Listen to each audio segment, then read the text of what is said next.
Hello and welcome to Racism in America. My name is Bridgett McGowen Hawkins. I'm just your moderator today. The really important people are the other five fine friends that we have on the screen today. First off, a few housekeeping notes. Make sure you keep your lines muted and please turn off your video. We love seeing you, but to enhance the quality of our session today, we ask that you turn off your video and keep yourselves muted. Additionally, this is a really important one. Make sure you put your questions in the chat. We have a really rich discussion coming up and some fantastic panelists who are ready for your questions. So please make sure you put your questions in the chat. We will have a Q&A segment toward the end of the conversation. Finally, if you need anything, just post it in the chat for me. If you have any questions or you need anything, please post it in the chat for me. And with that, I am turning things over to Simone Morris.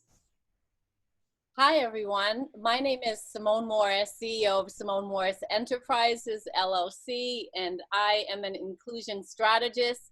I have a passion for helping people in getting answers to how do we fight racism.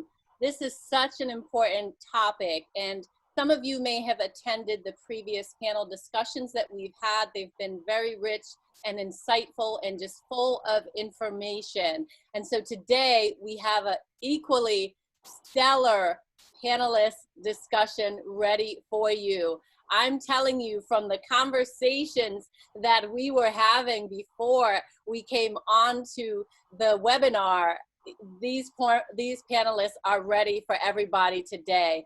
I am so honored to introduce each of these panelists and to acknowledge them by saying thank you for saying yes to this very important, impactful conversation and for sharing your expertise with everyone on the call and those people who are going to be listening to the replay afterwards. Thank you, everyone, so much. Firstly, I want to welcome Amy Waninger. She's with the company Lead at Any Level, and Amy is an unconscious bias expert. We met on a podcast and just instantly connected. And I felt like, based on the work that Amy is doing, traveling around the country, teaching unconscious bias and more, that she would be a welcome addition to this conversation. So Amy, welcome to this discussion. Thank you so much. You're welcome. And we have Joe Santana. Joe and I go way back. We have many conversations about walking the talk when it comes to inclusion. He plays a role as a chief diversity officer and an advisor to chief diversity officers, and he's a podcast host and so much more. But Joe, his historic perspective appeals to me, and I think you will find his comments very relevant and inspiring, as well as tactical actions that you can take away in today's conversation. So Joe, welcome to this conversation. Thanks, Simone. And Genisha Metcalf. Genisha and I also, we spent a great deal of time, I think the last year or so, traveling the country teaching conscious inclusion together. And she's an adjunct faculty and also owner of Cool Kids, which we'll talk about philanthropy and how that comes into this conversation. So Genisha, welcome to the conversation. Thanks for having me. Absolutely. We also have Dr. Helen Holton, who is a former councilwoman, and she is everything. You're a coach, a trainer, a speaker, newly elected president of NSA and DC, and just so much more. So, but we are excited to hear your perspective on this conversation as well. So welcome. Thank you, Simone. You are welcome. And also, I don't want to forget our wonderful chat moderator, Bridgett McGowen. Bridgett is fabulous, and you will hear more from her as we continue this conversation. She's an award-winning speaker, publisher, etc. Bridgett does everything as well. Bridgett, welcome as well. Thank you, Simone. All right, let's go ahead and get started. What you have been waiting for. Oh my gosh, racism. It is hot and not going away. and rightfully so, because much has happened, but George Floyd, and not just George Floyd, I mean, think about it. We had Ahmaud Arbery, Breonna Taylor, George Floyd, Christian Cooper. I mean, and that's just recent. And when we thought that George Floyd was it, that was not it, because more, Elijah McClain, and I can keep going on. It's almost at the point where we're fearful to turn on the news or look at a social media feed. Racism is front and center, and what we're hearing is, you know, this is important, but we're also hearing from some people that this is not top of mind for them based on some of the things we're seeing. But we're hearing from organizations, they can't afford to not comment. So coming forward with statements of what to do, how they're going to change and create more equity in the workplace. So I want to talk about why is this so important right now? Why are people listening? Why are there so much diversity in the protests? Why are companies finally making statements? Why now? Let me start with Dr. Helen. Why do you think this is a cataclysmic point or the tipping point for this racism conversation? Thank you, Simone, for asking the question. And I just want to say that we're living in the most significant paradigm shift of the century. There's no one alive today that can honestly speak about what life was like during the last pandemic. Where we find ourselves in this pandemic is in a place of pandemics, protests, and progress towards something different, shifting the dime. As you said, there are many whose lives have been taken to stop inclusion. And it goes back to systemic racism, white privilege, unconscious bias, all those things that are not easy conversations to hold. And yet we find that we are encapsulated with them right now, right in front of our faces. And a lot of that is driven by social media and the ability to witness atrocities and disrespect and a depraved heart syndrome from police, public safety, those persons who take an oath to protect and serve, to do no harm. And yet they're doing harm, and they're doing it in ways that are shaping and impacting the life that we live in a major way. So when you think about over 40 million people out of work in our country, or at least receiving unemployment benefits, they've got all this time on their hands. You can't turn on a TV or pull up a station, a YouTube or what have you, or get an instant messenger without some indication of unrest globally, but especially here in America. And those are just some of the things that are alluding to where we find ourselves today. Thank you, Dr. Helen. Let me go over to Joe. Joe, you and I recently were having a conversation about the history of the police and just sort of understanding why some of the things that are happening today, perhaps the why. Talk to us about why you believe now is the tipping point. Now, what is causing us to focus so much today on racism? Well, thanks for having me here again, Simone. And so I think that if you look at the history of slavery going back 401 years, the fight has never, you know, sort of like not been there.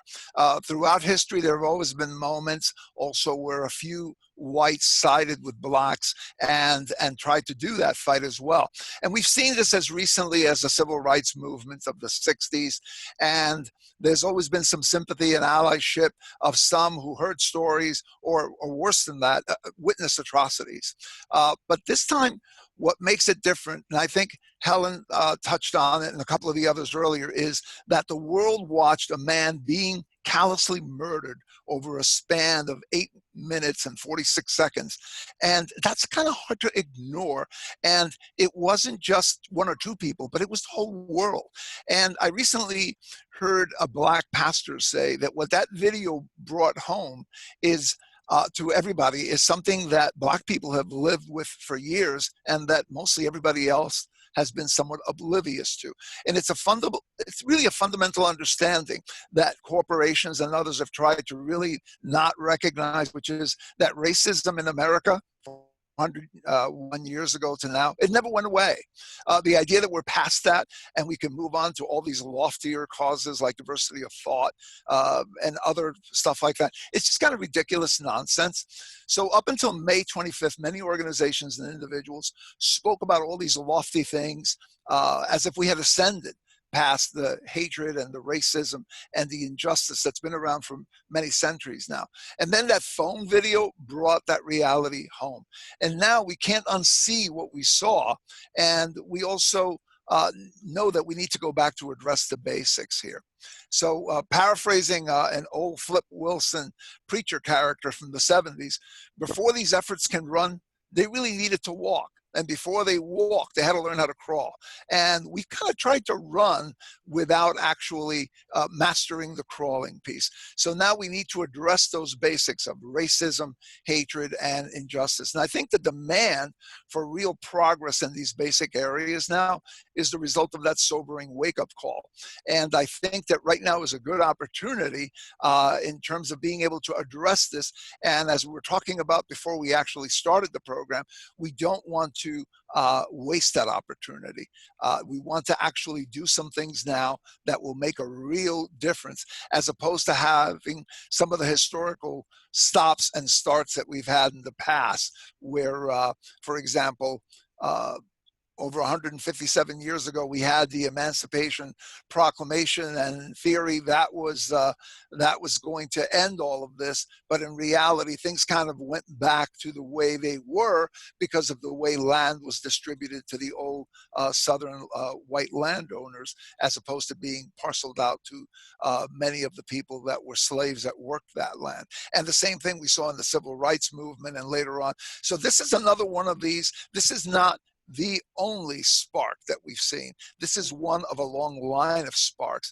And I think it's up to us to take this spark and really leverage it to do some real good this time, as opposed to letting us go 3 steps forward and then 2 steps back. Wonderful. Genisha, I see you nodding your head in response to Joe. Can you share your thoughts?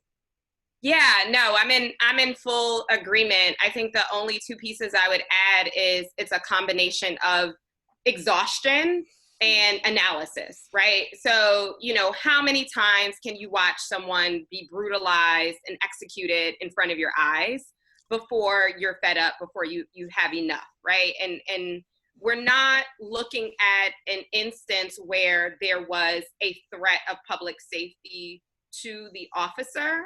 So I think that callousness of seeing him have his hands in his pocket and 3 other officers surrounding where there was no imminent threat, right? Because that is traditionally the argument that's used for that type of brutality. So there's just an exhaustion when it's like, how many more names are we going to hear? How many more hashtags?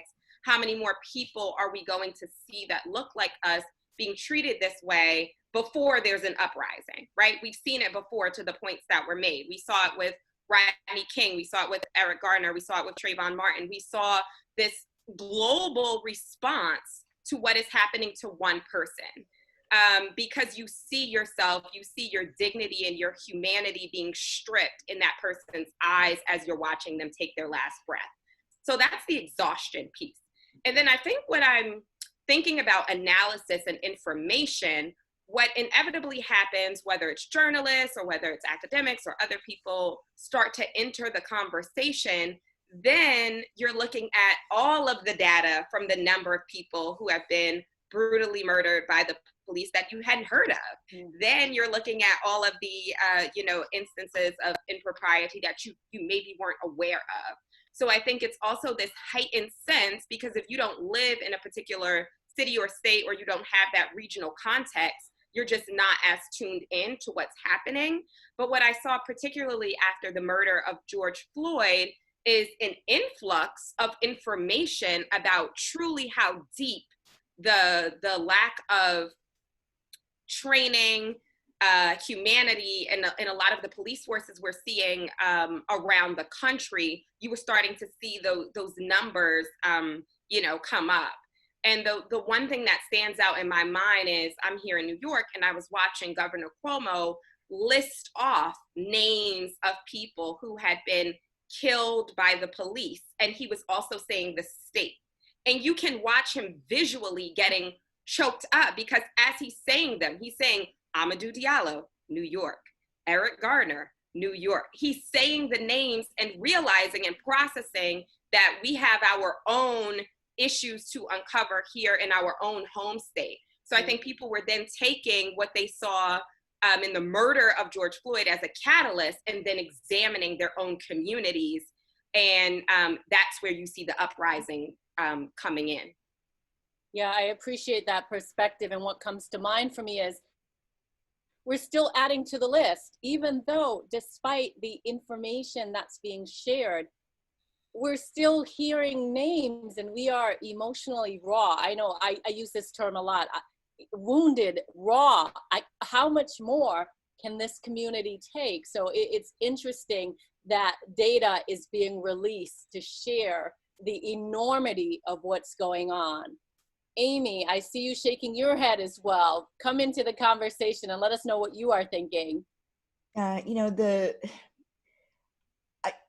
Even as somebody who has been doing this work for a while, I don't think that I really understood the ubiquity of police violence in Black communities, and how, just how prevalent it was and is. And, I think when we learn things like, I didn't realize that there was something called qualified immunity for police officers. I didn't realize the lack of accountability that's baked into our legal structure. And I was a criminal justice major, my first degree, right? But that's not something that was talked about, right? It wasn't clear to me that not only do these things happen, but they're happening over and over and over with a lack of accountability. And so there's really very little to discourage a change in behavior, or to discourage the status quo, or to encourage a change in behavior. And, that's where I think we have a real opportunity to talk about, okay, yes, there are bad actors, right? There are individual bad actors, but there's this entire structure that fails to hold those bad actors accountable, particularly when it is state violence against Black and brown people, and Black people in particular. And there's a lot of discussion on social media, especially and in white communities, around what's racist, quote unquote racist, right? And I think a lot of white folks are very confused about the definition of racism. They think that prejudice is racism. And, I'm constantly trying to reframe that as prejudice is an individual set of beliefs or actions, right? Bias is individual, but this structural systemic problem that fails to hold people accountable for their actions is racism. Well said, Amy. I want to go over to Dr. Helen, because you had some experience in Maryland when Freddie Gray was murdered. And I wonder your perspective on how things have changed since then, and what you have seen differently in your community based on response, and maybe some thoughts that you can offer here. Thank you, Simone. So yes, when Freddie Gray died, April 2015, in Baltimore City, where I live and work, it was a very surreal moment. With a majority Black leadership in place for the city, it was, how did this happen? How did this happen? And what were we doing about it? It was a combination of several things. And it goes back to the limited immunity for police officers. And the more we began to look into what was behind it, what I realized is that there's a notion referred to as benign neglect. It's what we see around us that we're just accustomed to seeing, that oh yeah, that's that. when we're driving through neighborhoods and what have you, that in Baltimore City, we still have blocks that look like post-1968 riots. How does that happen? How is it possible? Even as we're experiencing our own level of regentrification around water. So we're talking about land rights. We're talking about the things. We're talking about just complacency. Change is the one common denominator that we cannot interrupt. Every new day is a change. But when we aren't willing to change and be different with new data, new information, we repeat. And what I say often today is that we're in an opportunity to evolve or to repeat. And just as Joseph was saying, this is not a new phenomena. We are living in repeating the same behaviors of the past, which bring up systemic racism, institutional racism, which bring up white privilege. What does it mean to be white? Which, by the way, white is not a race. The race is Caucasian. White is a construct that allows non-Black and brown people, and some brown people and some Black people who were fair enough to pass as a part of that dominant culture in order to survive, thrive, and prosper. What does that mean? What does it mean to land rights when we began heading out west? And that if you were white, you were given land, but if you were Black, no, you weren't entitled to it.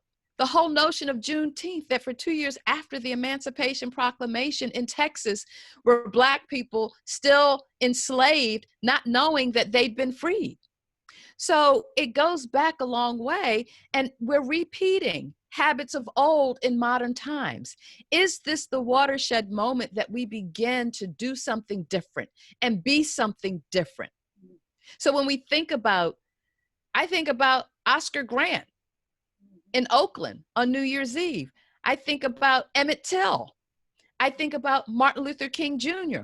All of these victims of systemic racism, of the desire to maintain a level of control over people. So in Baltimore City, Freddie Gray died, and someone recently shared with me an interview I did May 1st, 2015 on MSNBC. You can go to my LinkedIn page and see that same interview. I watched that interview from beginning to end, and it gave me chill bumps because I could have given that interview today. And much of what I said 5 years ago still holds true today.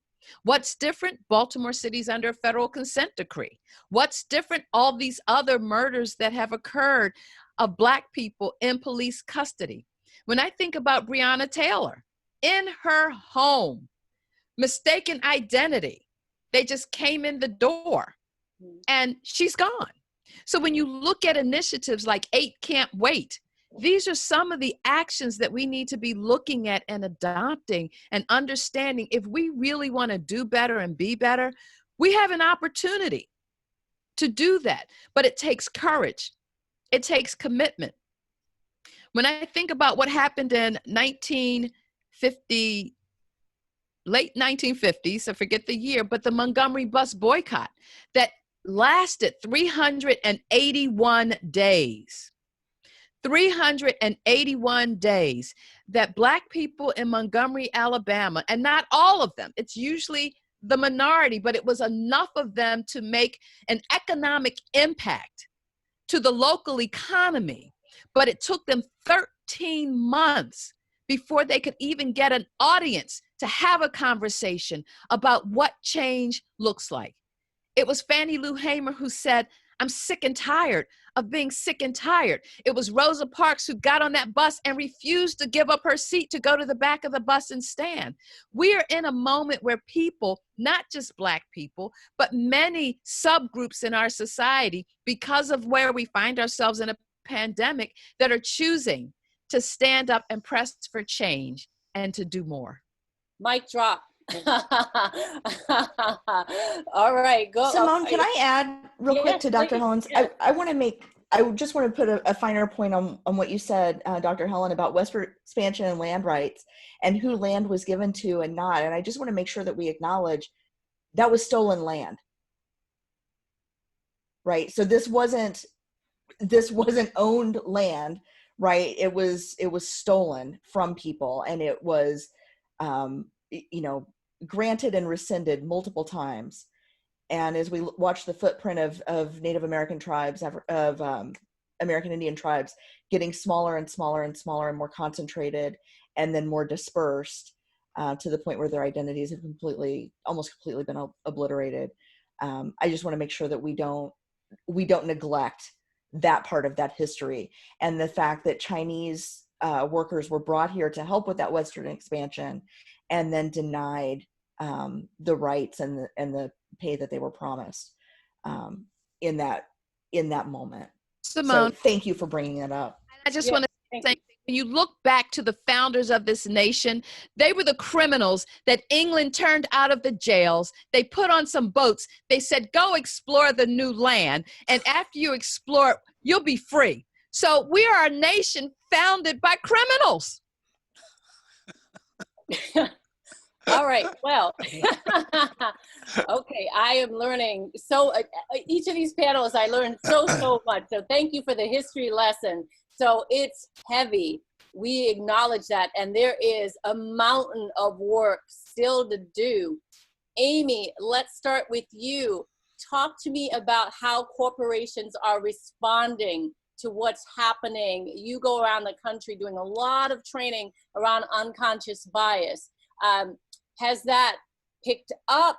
And are people asking for more than unconscious bias training? Absolutely. So, you know, one of the struggles that I was having in my business is relatively new. You know, I kind of hung out my shingle about 3 years ago. And one of the things that, you know, I've been struggling with is I want to go beyond the unconscious bias conversation. Unconscious bias is a very safe place to have a conversation because it lets everybody off the hook for all of their bad behaviors. And my programs they go much deeper than that, right? And trying to frame a business case around why this program that holds people accountable for where they are now and, you know, kind of helps them get beyond that has been a struggle. And I was just starting to get my footing early in the year with this program that really gets into individual behaviors and networks, and how, you know, it's easy to dehumanize people we don't see, right? It's easy to write off the experiences of people that we don't have dinner with every night, that we don't, you know, that aren't in our inner circle. And that's really where my work is how do you change your inner circle so you can change your whole perspective? And it was really hard to have that conversation about why that's important, right, in corporate spaces, because unconscious bias training just kind of, it's one of those things. It's like saying, well, we did our sexual harassment prevention training for the year, so we don't have a problem anymore. And that's kind of I think the niche that unconscious bias training has filled for the last several years. It's not enough. It's not actionable in a lot of cases, but it's very palatable, and it allows people to think that they've done the right thing. So what happened was then the pandemic hit, and all of these companies said, you know what, we're cutting our diversity and inclusion budget. This is not a priority for us right now. And then, as if the universe were, you know, stepping in to say, not today, not on my watch. You know, all of this social justice movement has taken hold. And now companies are saying, you know, pardon me for saying this, but I mean, there's kind of this collective like, oh shit, right? Like, we do have to do something about this, and we have to do something meaningful. And so now I've got companies and organizations coming out of the woodwork saying, what do you have on anti-racism? And I'm glad about that. But but then they say, when I say I don't market my stuff as anti-racism because it's not exactly where I fit, right? Like, there are people who have devoted their entire lives and careers specifically to anti-racism work. Go engage them, right? Go engage the Dr. Helens, go engage the Simone Morrises, you know, go engage the Dr. Avis Jones DeWeevers, right? People who have really been in this. And then what they say to me, and I suspect I know why, is, can you create something for us? Mm. And I want to say right now, if you're asking white people to create from scratch anti-racism training, or you're asking white folks to come in and do anti-racism work by themselves, I question your motives and I question theirs. I think that this is work that, you know, the best thing white folks can do right now, you know, they say, oh, well, we don't know what to say, so we don't say anything. That's fine. Shut up and listen. This is the time for white folks to listen and follow the lead of Black practitioners who have devoted their lives and careers to this work.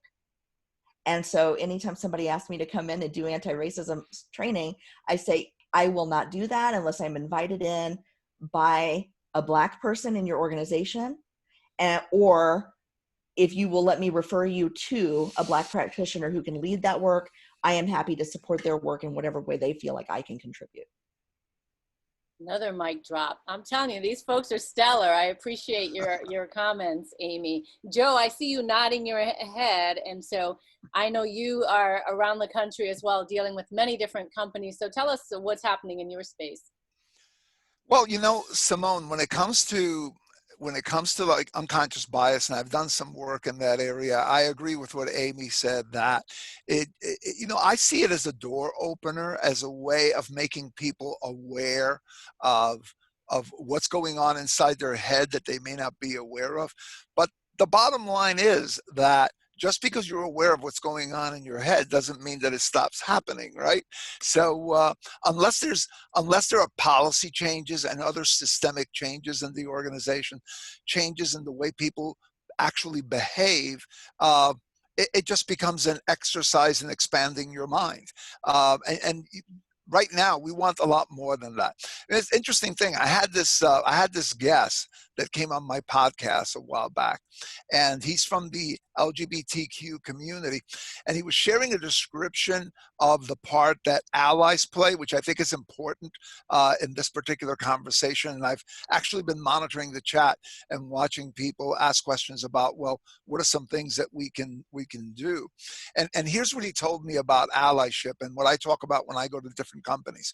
So allies, one, stand in front of you to open doors that perhaps you don't have the power or ability to open for yourself. Two, allies stand next to you in full support of your rights when they're threatened. Perhaps that shows up as marching arm to arm or boycotting products from companies that support racist politicians or racist agendas from talking heads on television. And then three, finally, allies really stand behind you and protect you from the onslaught of an attacker. And that could be speaking up, pushing back, a number of different things.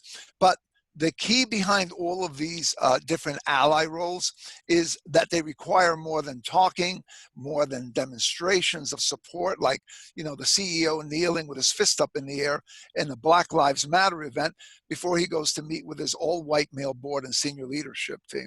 It's really more about doing. It's more about speaking out against antagonistic racist beliefs. It's true allyship really is about taking action and taking acts against acts of injustice. It's not about just holding a passive philosophical intellectual position. It's about what we do. So when I go to organizations and I do training and I talk to people, my drive is more on, it's more about what you do, and what we're looking for is more of using things like unconscious bias, or let's say bringing someone in to do anti-racism training. But what we want to end with is, what are these people who participated in this, what are they going to do? What of those three-part roles are they going to play? Stand in front of, stand behind, stand next to, but take a stand and do something, as opposed to just having an intellectual expansion around the idea of racism. Thank you, Joe. Finally, Genisha. I was just going to ask if I could ask something, because quite honestly, this conversation is very frustrating. Like, as a Black woman, I hold a very senior position within my organization, and I'm proud of the work we're doing. We're constantly pushing, but that's because from the leadership down, there is a commitment there. What I'm seeing from a lot of other organizations is not discerning the difference between policies, practice, and purpose. So policies are the things that, you know, most often prevent us from doing things that are illegal, right? So you have discrimination policies, you have things that are in place to ensure that people of color within your organization are treated fairly. Practices are those informal, intangible things that we can't necessarily see or name. They're just things that we do that are within our workplace culture that need to be addressed, that are a little bit harder to pinpoint. But what I really want to get to is purpose. If your purpose is to be an anti-racist organization, company, academic institution, whatever you're affiliated with, nothing can stop you from doing that work. And so the example I use is when we think about the environment. There are a lot of companies over the last couple of years that have been committed to environmentalism, right? We wouldn't just put up a poster that says, we love our planet, we care about our planet. The level of innovation I see is mind-blowing. Think before you print. Metal straws, containers are posted. We go out of our way to reinvent new ways to think about the environment. This is what I want to see when we talk about truly building anti-racist organizations. When I was at an organization that required us to work with WMBEs, which are women and minority-owned businesses, we were tasked with finding businesses, and I was having a difficult time. So I went back a step and said, there needs to be more workshops for people to become certified as WMBEs. They weren't there. And this is going back 6 or 7 years, but it's more prevalent now. But it's that level of commitment. We found a Black-owned paper company to get our paper from. I mean, if you're really thinking radically about these things, and if you are a business, because I understand there's a regional context that may present challenges in some places, right? So I hear from people, I do this work all across the country. It's hard for us to find Black-owned, it's hard for us to find Black talent. Okay, there is a Black professional organization for every single profession there is. You cannot tell me you cannot find Black engineers, you cannot find Black lawyers, you cannot find Black whatever, fill in the blank. Black and people of color, right? BIPOC at large. It's there. You're not looking. You're not looking, truly. And the other part to that is if you are a smaller organization, or if you're saying, hiring, we're not hiring right now, there are other commitments you can make. Guess what? Order your lunch from a Black-owned business every single day until you have some Black staff. Find Black-owned vendors, as Amy was saying. Find Black-owned consultants. And stop asking people to come up with your strategy and have coaching conversations and reinvent and revamp how your organization can be anti-racist for no money. There are no more conversations with people of color, particularly Black women, who have had their intellectual property taken year over year, decade over decade, with no compensation, without compensation. You have to treat people in an equitable way as you are attempting to do this work. And if you don't know and you don't have an answer, you need to compensate them as you're on the journey of building it out together. Yes. Man, I'm fired up and fueled up and just ready to take this conversation for the whole day. Yes, yes, another mic drop. Yes. Amy. Yes, so I wanted to add to what Genisha said. Thank you. Because I think a lot of times companies go to their 1 or 2 Black women and they say, hey, help us fix this. It's a great opportunity for exposure. And I would love for Black women to have the power to say, it's also a great opportunity for additional compensation. If you want me to do 2 full-time jobs and one of them's risky and will probably end in my termination, by the way, because as soon as I step one toe out of line, you're going to tell me that I'm angry or I'm too much or I'm, a difficult personality, right? Compensate people for their work. And if they're volunteering in your organization on top of their day job, they should be being paid on top of their day job for that work. It is so important. Yep, it sends a message. And I'm taking notes for myself as well, from what everyone is saying. I appreciate that. I want to get over to the chat, but before I do that, let me just say a couple things here. This expert panel discussion is going to be available, the replay, on the Simone Morris Enterprises YouTube channel. You'll also get an email after this event with resources as well as the link to the replay. There is another panel discussion on July 20th. after today, I'm feeling like I need to just keep this going. I don't know if we're going to be done July 20th, but that's what I have planned. One more, but the conversations have been so insightful and impactful. Joe, are you raising your hand? You're on mute, I believe. So I saw Joe talking. Joe.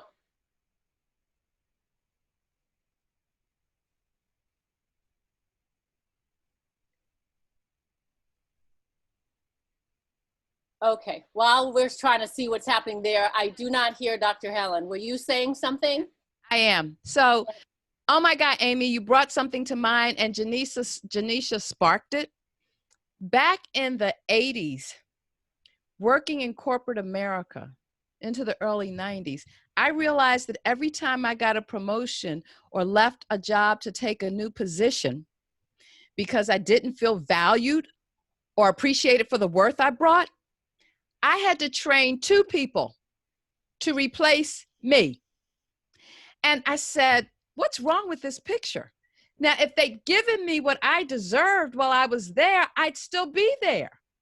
But the fact on my departure, trained 2 people for 1 job was a very devaluing piece to me as a Black woman. And it, you know, then I didn't realize it, but I grew up, matured, gained wisdom, and understanding that as a person of African descent in America, I live at the intersection of race, gender, political power, and privilege. And how I take and use that to raise the volume of equity. And everyone talks about equality, but be very clear. We will never have equality without equity leading the way. Because if you're not a Black or brown person, you've got a 400-year head start on being where you are. That the wealth you enjoy was built on the backs of my ancestors. And so it's so relevant that we're having this conversation right now in the plethora of pandemics that we're living through, because these protests, this push for change is a pandemic that isn't just impacting America, it's impacting Black and brown people across this planet. All right. So Awesome. Simone, I think I'm back. Am I back? You are. All right, let me just say one thing real quick.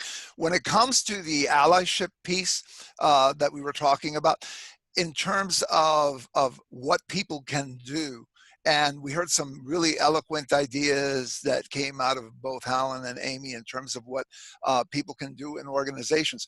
But as individuals, you know, depending on the role that you're playing, there's so much that we can do. So as a private citizen, it could be marching arm in arm, or refusing to buy from companies that support politicians or those talk show hosts that have the racist agenda. If you're a police officer, it can be stopping your fellow officer from murdering someone instead of just passively standing by, or testifying honestly against that brother in blue who's a killer on trial. If you're a judge, it's about fair justice and putting murderers in prison, even if that murderer once wore a blue uniform and a badge. If you're a corporate leader, then it's offering that senior job opportunity on your team to a qualified executive who's Black, or correcting or firing even your top rainmaker if they display racist and unjust behavior. It's about changing behavior and taking actions. Equal pay, all these different things that we're talking about right now. Again, I stress again that allyship, it's always about action. It's not about navel gazing or spouting philosophy. It's not about, you know, touting and reinforcing when I hear people say about reinforcing their commitment to inclusion and their organization, it still looks the same as it did like 50 or 60 years ago. I don't know exactly what it is that they think they're reinforcing, but whatever it is, it probably needs to change. So for me, nothing short of a meaningful and worthwhile set of actions, whether in our private life, in our business life, in our spiritual life, nothing short of action actually means anything. All else is just an empty PR stunt. Awesome. Awesome. Oh man, this conversation is so good. It's like going to church and you don't want the service to end. Anyway, just one more quick thing from me and then over to Bridgett. just to let you know, if you want to continue to build up your inclusion skills, I am offering a Build Your Inclusive Leadership Muscles program. Next class starts on the 13th of July, and you can find more information on my website. Let's go over to Bridgett. Absolutely, Simone. I have 4 fantastic questions. So here's the first one. What is your recommendation on how to engage in conversations with employees who struggle with understanding what they can do as a person of non-color? The participant also writes, I have heard some say they feel guilty. They do not realize how systematic racism is still happening in America. So what's your recommendation on how to engage in conversations with employees who understand or who struggle with understanding what they can do as persons of non-color? Let me go to Genisha to start. Genisha, you chime in on this one to lead us. Yeah, so I think it's twofold. One is acknowledging that if you are stuck or feeling frustrated or whatever your feelings are as a person who is not of color, imagine the emotional trauma and experience of your colleagues, of color who are living and breathing this work and having these difficult experiences every day. The other thing I would add is the language. I teach in the School of Social Work at Fordham, and there's been a shift in the language from moving from cultural competency to culturally responsive practice. And the reason for the change is we really have to get rid of the notion that you are going to be expert in another person's lived experience. Mm-hmm. This is about being vulnerable, being open, and being committed to doing this work together. Yes, people make missteps. Yes, people make mistakes. But if we're truly committed and the intention is there, you are committing to do your work, right? So what I would say in terms of starting those conversations is if you truly don't understand the perspective, because so much of what we're seeing in society and how Black people and people of color in general are being treated is before you can brutalize someone, you have to dehumanize them. So the more you're able to humanize stories, right? Humanize the dialogue, understand the perspective. That may not just mean reading about things that are related to race relations. Center your experience around the fullness of the Black experience, right? Really dig deep, really think about what the full lived experience is, not just the slice you heard about in school about slavery and we were marching and on the bus and like, there's Seneca Village, right? Did you know there were Black people who were property owners in Central Park, mm-hmm. right? Do you know like about Tulsa? Do you know about Black Wall Street? Do you know about the fullness and the richness of the history that's there? There's a connection there, right? So if you are immersing yourself in Black literature and truly understanding the experience, these authors, these creatives are giving you their story. That's where you start before you even get into an undoing racism workshop or thinking about how you address implicit bias. You have to go back and unlearn everything you knew or thought you knew about Black folks. That's where I think you start. Awesome. I'm going to go back to Bridgett to take another question just so we can get multiple questions in. Sure. So the next one is, how do we have this discussion with people of different cultures, colors, religions within our communities and workplaces such that we can have a real conversation of thought and understanding? All right. Let's go to Dr. Helen for this one. Okay, thank you, Simone. Thank you, Bridgett. One of the ways, it begins with courageous conversations. And if you are a leader in an organization, a community group, a nonprofit, a school, whatever, one of the best ways is that I have found is that when you bring in an outside facilitator, bringing someone from outside of your organization to support, to facilitate that conversation is a great way because they're not a part of the culture or the backdrop of your organization. And they come with information and resource and saying the hard things that people in your organization may not be willing to open up and say if it's internally fostered. And so I work with colleagues around the country facilitating courageous conversations. And it works well. So it would be, let's say, Amy and I, because we have two different lenses through which we see life and are treated in life to do this work, versus Simone and I. Yes, we are both women of color, she of Caribbean descent, me of African descent, but we bring different perspectives. So it's about honoring the lenses through which we see. And what I know is that all politics are local, not just in government, in organizations, in churches, every place you go, it's local. It's based upon the people of that group that make things happen. For example, even in Baltimore, where we are under federal consent decree because of what happened with Freddie Gray 5 years ago, we still struggle to get the reports, to get the legislative pieces that came into play in creating that structure that aren't working. They aren't delivering the kind of results. We're still finding the same types of things happening. Culture is one of the most difficult things to shift because it takes time, it takes a commitment, and it takes it being driven from the leadership at the top. It's got to be more than words on paper. It must be the things you act and you do, just as Genisha was saying. We all have a part to play in this. It won't happen overnight, but I promise you, if it begins with an education of leadership and buy-in from your leadership at the top, you have a far greater opportunity and chance for success to move the needle incrementally. Awesome. Thank you, Dr. Helen. Bridgett, the next question. So the next question is, some believe this is only a police brutality issue. How do we explain that systematic racism shows up in the workplace via secession, leadership ranks, invisibility, and how it shows up? Let's go to Joe for this one.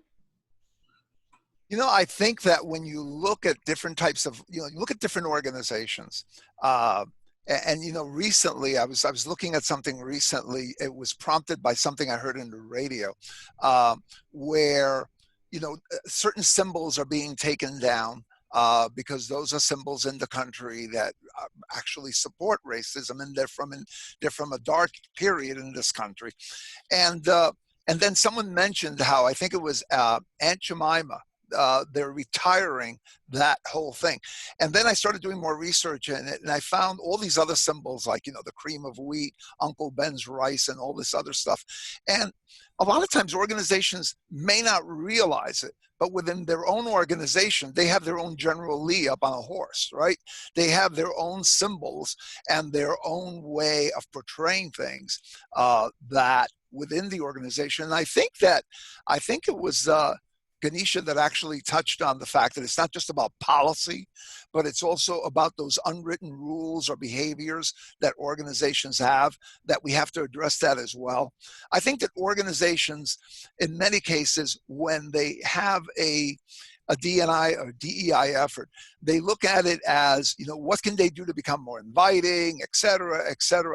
I think it also requires a look at what in our culture fundamentally, including those policies and those other pieces, what has to change? Because clearly the cultures inside organizations are built on the cultures of the countries in which these organizations exist, which is where they get their employees who come in already with their own concepts of the world. They set up their symbols and so forth for what they think is good leadership, what they think is the kind of person that's going to be a self-starter. They need to kind of take a step back and look at all that and then delayer it and build something new. And that building something new is not going to be done just by the same leadership that's there now.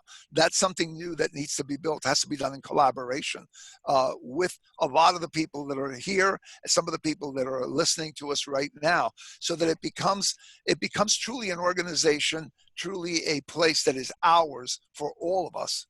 Ours includes all of us, and not where some people have to adapt to some kind of, organization that was built originally with concepts, with values, and with preconceptions and symbols and so forth that are not really inclusive. Thank you, Joe. Thank you. It's looking like we are close to time. I want to just say a huge thank you to everyone who showed up, to use Bridget's language, showed up and showed out. You all did a remarkable job. I'm inspired. I'm fired up. I'm ready to go. I know that there have been great questions and engagement in the chat.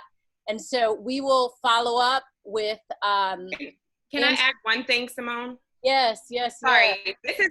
this is really quick. I just want to call out that we still do not have justice for Breonna Taylor. So please, I implore you, if you are here and you're listening, to do that in terms of signing the petition and calling. But additionally, I'm working with an organization that is providing scholarships for young women of color to become EMTs. It is equally important to remember the death of Breonna Taylor, as well as her life and her legacy. August is Black Philanthropy Month. If you'd like to stay in touch with me, I'm happy to send out a list of Black-led organizations that are continuing this work. It's not just racial justice related. It lives in the food pantries, and the support we need for our educational system, environmental justice, the criminal justice system. There's so many layers embedded in this conversation. So please, if you can, do your part and not just having these conversations. That's just one teeny tiny slice of it. There's so much out there. So that was it. Thank you. All right, I see. Simone, all I was going to ask is if Genisha's a link to these different groups and so forth, if it could be added to the chat, because I think that'd be fantastic for everybody to have that. Yeah. I added. They're there, Joe. Perfect. Awesome. This has been so impactful. Please know that if you wrote a question and we didn't get to it, we see you, we hear you. Stay tuned and just thank you so much for being a part of this journey. Remember that we have July 20th as the next panelist discussion. If you've missed the first two, they're on my YouTube channel and you can catch them. They are so good as well. And be sure, know that July 20th is going to be really, really good. There may be another one after July 20th now that I'm fired up. Thank you all so much for attending. And thank you, Bridgett, for holding down the chat space. Thank you, Genisha, Joe, Amy, and Dr. Helen. I am honored and thankful. Thank you so much. Thank you. Thank you.